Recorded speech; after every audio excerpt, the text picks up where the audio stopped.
Hello friends, welcome back to our channel Dilvich. Today in this video, without wasting a time, I'm going to share with you कि क्या आपको health insurance लेना चाहिए या आपको health insurance नहीं लेना चाहिए। तो देखिए, अगर आप मेरी माने तो हर किसी को हेल्थ इंश्योरेंस लेना चाहिए, but not out of your pocket, कि आप अपनी पॉकेट से ज़्यादा इन्वेस्ट कर रहे हैं। आपकी इनकम है 1 लाख और आप इंश्योरेंस ले रहे हैं 50,000 का, तो वैसा नहीं है।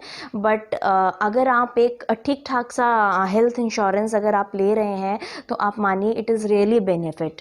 क्योंकि मुझे लगता है कि कोई भी प्रॉब्लम या कोई भी इशू आपकी लाइफ में बताकर नहीं आता है, सडन से आ जाता है, और आपने जितनी भी सेविंग्स की हैं आज तक, वो एक झटके में जा सकती है। क्योंकि हेल्थ इज़ अ वेल्थ, और हेल्थ एक ऐसा इशू है जहाँ पर डॉक्टर आपसे जितना भी मांगेगा या जितने का भी आपका बिल बनेगा वो आपको अमाउंट देना ही पड़ेगा। There you can't bargain with anybody.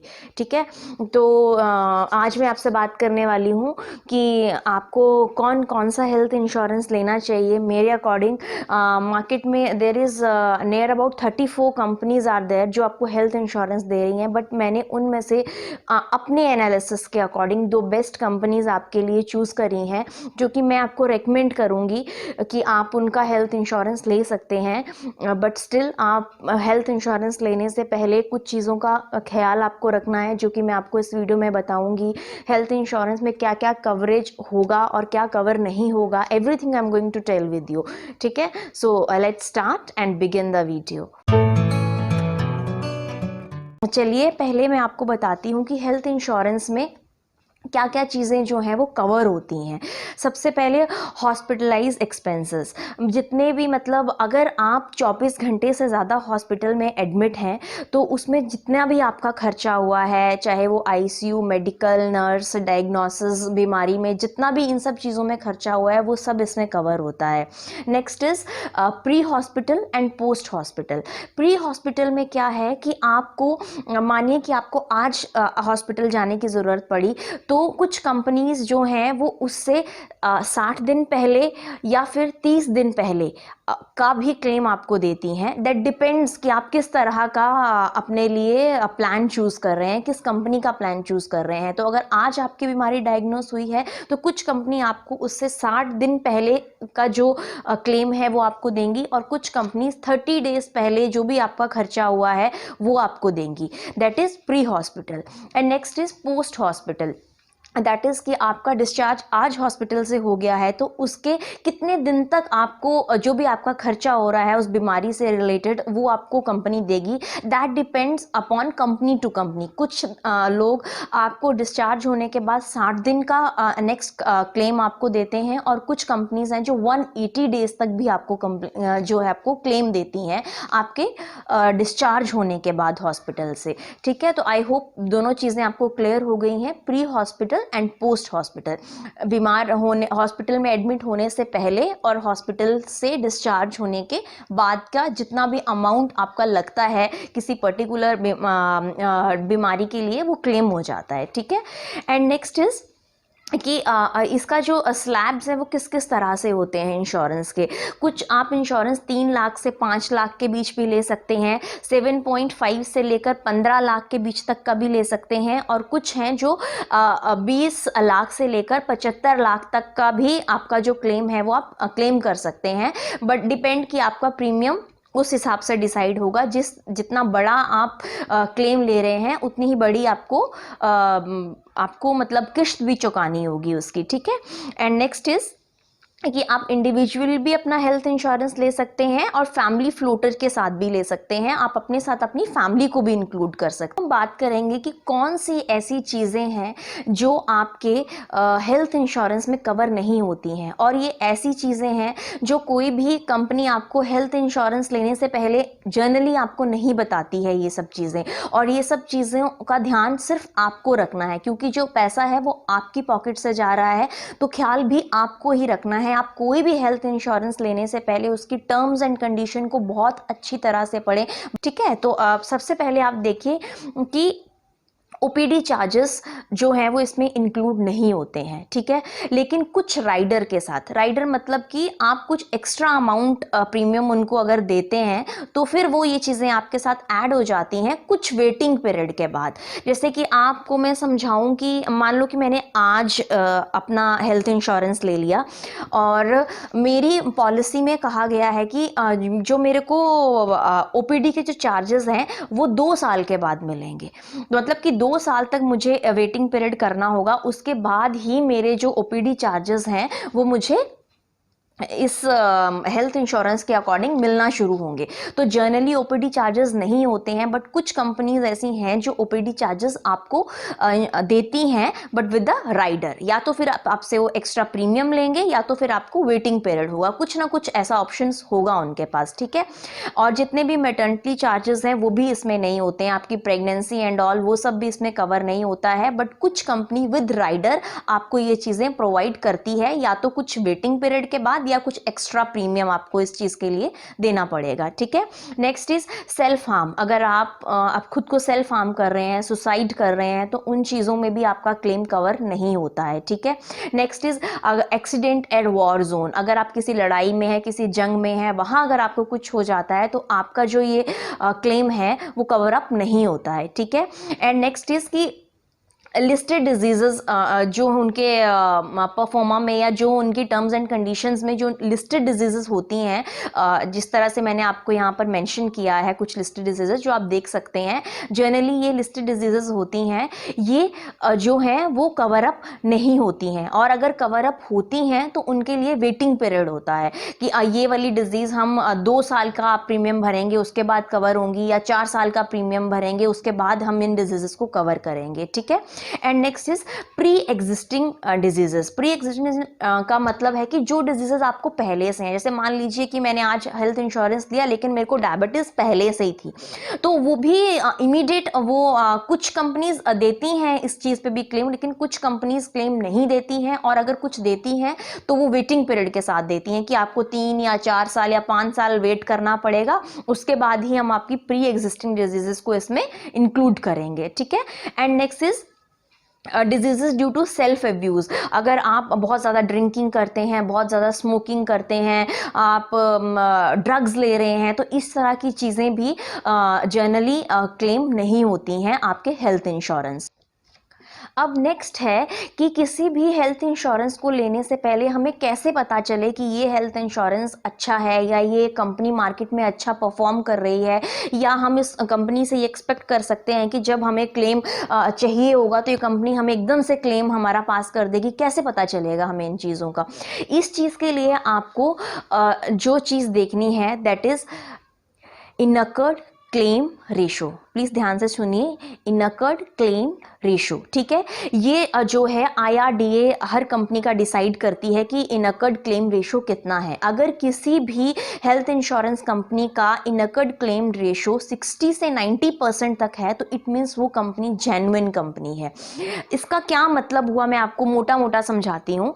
जैसे मान लीजिए कि मैंने क्लेम से 1 करोड़ रुपया कमा लिया, कंपनी ने क्लेम से 1 करोड़ रुपया कमा लिया, तो उस 1 करोड़ में से वो कितना जो है वो मार्केट में फ्लो कर रही है, पैसा कितना लोगों को क्लेम दे रही है। अगर कोई भी कंपनी 1 करोड़ जो अमाउंट आपको मिला है किसी से क्लेम लेने के बाद, अगर उसमें से वो 60% मार्केट में 60 to 90% पैसा जो मार्केट में फ्लो कर रही है या लोगों को के क्लेम्स क्लियर कर रही है, तो इट मीन्स वो कंपनी जेन्युइन है।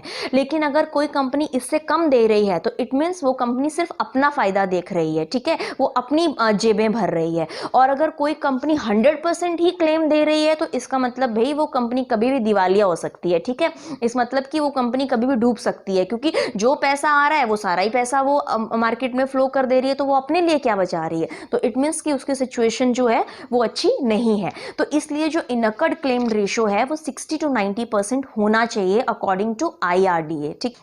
And next is restoration of cover. ये होता है कि जैसे मान लीजिए कि मेरे को 5 लाख का क्लेम जो है वो किसी पर्टिकुलर बीमारी के लिए मुझे मिल रहा है, लेकिन मुझे इस साल में ऐसी कोई बीमारी हो गई कि मैंने 2.5 लाख का जो क्लेम था वो यूज़ कर लिया, ठीक है। तो 2.5 लाख का क्लेम जो मैंने यूज़ कर लिया, तो बचा कितना मेरे पास, और 2.5 लाख, ठीक है। तो मतलब कि ऐसा कुछ कंपनीज ऐसी होती हैं जिनकी रिस्टोरेशन कवर ऐसा होता है कि वो आपको फिर से 5 लाख रुपया दे देंगी। तो मतलब कि आपके पास 2.5 बच गया और प्लस वो 5, तो मतलब आपके पास 7.5 लाख जो है वो अमाउंट आपके पास हो गया। तो इसका मतलब ये फीचर बहुत अच्छा है अगर आप किसी हेल्थ इंश्योरेंस को ले रहे हैं, कि मतलब आपका 2.5 लाख रुपया खर्च हो गया 5 लाख में से, तो आपको फिर से 5 लाख रुपया उस साल के लिए आपको क्लेम मिल गया, ठीक है। And next is health checkup. कोई भी कंपनी का अगर आप हेल्थ इंश्योरेंस ले रहे हैं उसका, तो वो आपको सालाना में कितने फ्री हेल्थ चेकअप्स दे रही है, ठीक है। तो एटलीस्ट एक हेल्थ चेकअप तो आपको होना ही चाहिए। कुछ कंपनीज आपको देती हैं और कुछ कंपनीज इस कंडीशन पे देती हैं कि अगर आपने अपना पूरे साल अपना क्लेम कवर अप नहीं किया है तो वो आपको एक फ्री हेल्थ चेकअप दे देगी। और एक चीज़ मैं आपको यहाँ पे कह दूँ कि अगर आप किसी भी कंपनी का हेल्थ इंश्योरेंस ले रहे हैं तो प्लीज़ आप अपने पहले चेकअप करवा कर लीजिए, ठीक है। अदरवाइज आप कंपनी को कहिए कि आप पहले मेरा चेकअप करो, आप जो बीमारियां आप डायग्नोस कर रहे हैं या जो आपकी प्री एग्जिस्टिंग बीमारियां हैं, कुछ भी आप उनसे ना छुपाएं।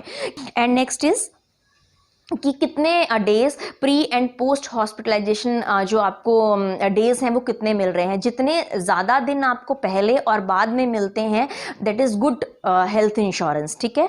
And next is limit of room charges, कि रूम चार्जेस कितने तक का रूम चार्जेस वो इसमें क्लेम कर सकते हैं हम। एंड नेक्स्ट इज कि जो टेस्ट आपने करवाए हैं, किसी को बीमारी आप अब ऐसा है कि आप आज हॉस्पिटल में एडमिट हो गए, लेकिन आपकी तबीयत 10-15 दिन पहले से ही ख़राब थी, तो आपने कुछ टेस्ट करवाए थे एडमिट होने से पहले, तो वो सब चीज़ें भी क्या उसमें कवर अप हो रही हैं या नहीं है, ये सब चीज़ों का भी आप ख्याल रखिए। एंड नेक्स्ट इज़ तो नो क्लेम बोनस होता है कि जैसे मान लीजिए कि आपने पूरे साल में आपको ऐसी कोई ज़रूरत नहीं पड़ी और आपने अपना क्लेम जो 5 लाख का अगर आपने जो ले रखा है अपना हेल्थ इंश्योरेंस ईयरली, वो आपने कवर अप नहीं किया, तो क्या आपको जो कंपनी है वो कोई बोनस दे रही है नेक्स्ट ईयर के लिए, कितना परसेंट दे रही है। कुछ कंपनीज हैं जो 50% देती हैं, कुछ कंपनीज हैं जो 10% देती हैं, कुछ 20% देती हैं। तो जितना ज़्यादा वो आपको एनसीबी दे रही हैं, नो क्लेम बोनस दे रही हैं, उतनी ही अच्छी वो हेल्थ इंश्योरेंस कंपनी है, तो मतलब आप उसके हेल्थ इंश्योरेंस के लिए आप जा सकते हैं, ठीक है। अब इन सारी एनालिसिस के बाद जो मतलब देयर आर लाइक 30 और 34 companies in the market, but out of that I have just chosen the 2 companies for you, जो मुझे पर्सनली लगी कि आप इनका हेल्थ इंश्योरेंस देख सकते हैं या चेक कर सकते हैं या आप रिकमेंड कर सकते हैं इस हेल्थ इंश्योरेंस को।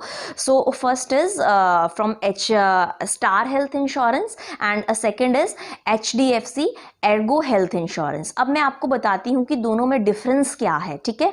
जो सबसे पहले मैं आपको स्टार हेल्थ इंश्योरेंस के फीचर बताऊंगी and next is for HDFC Ergo health insurance. जो स्टार हेल्थ इंश्योरेंस है वो इस टाइम के लिए सबसे बेस्ट है क्योंकि वो कोरोना कवरेज दे रहा है, ठीक है। आफ्टर 15 डेज, मतलब जैसे आपने आज अपना हेल्थ इंश्योरेंस ले लिया है तो नेक्स्ट 15 दिन में अगर आपको कोरोना होता है तो वो कोरोना कवरेज दे रहा है। HDFC भी कोरोना कवरेज दे रहा है, तो दोनों ही कोरोना कवरेज दे रहे हैं।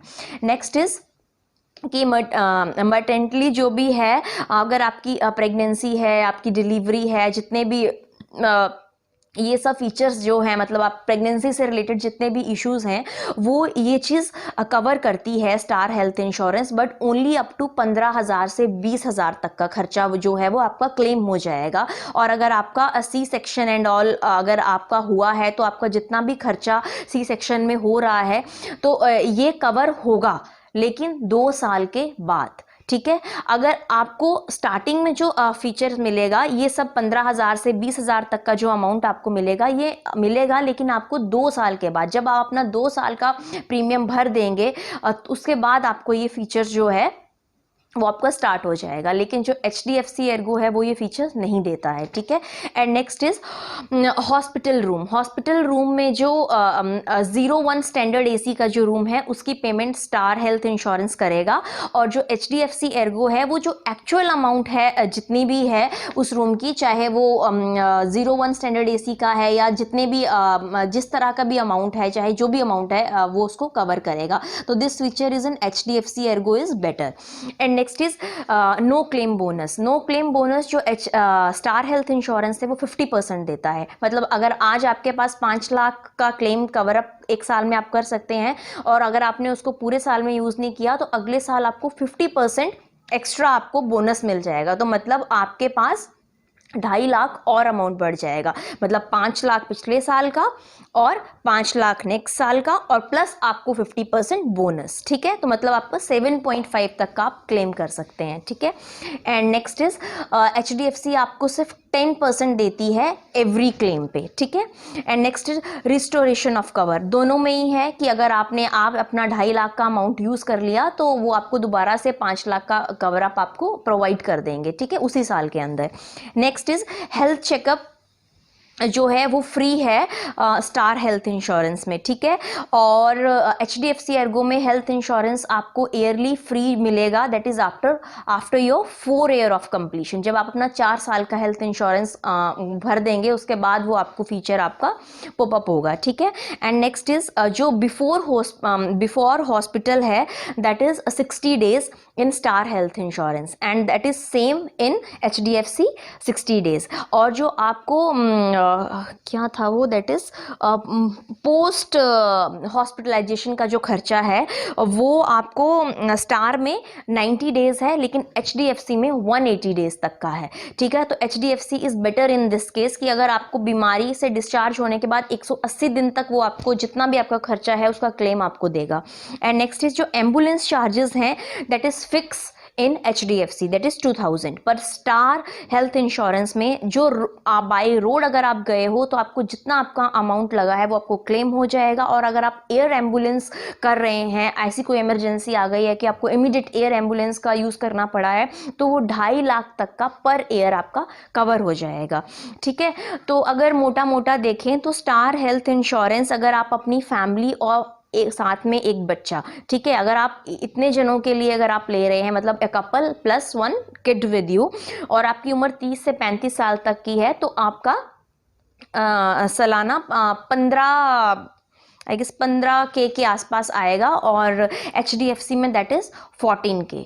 सो आई होप मैं आपको सब कुछ क्लियर कर पाई हूँ। और अगर फिर भी आपको कोई भी डाउट है या किसी भी टर्म्स को या टर्मिनोलॉजी को आप समझ नहीं पाए हैं तो आप please do right me on the comment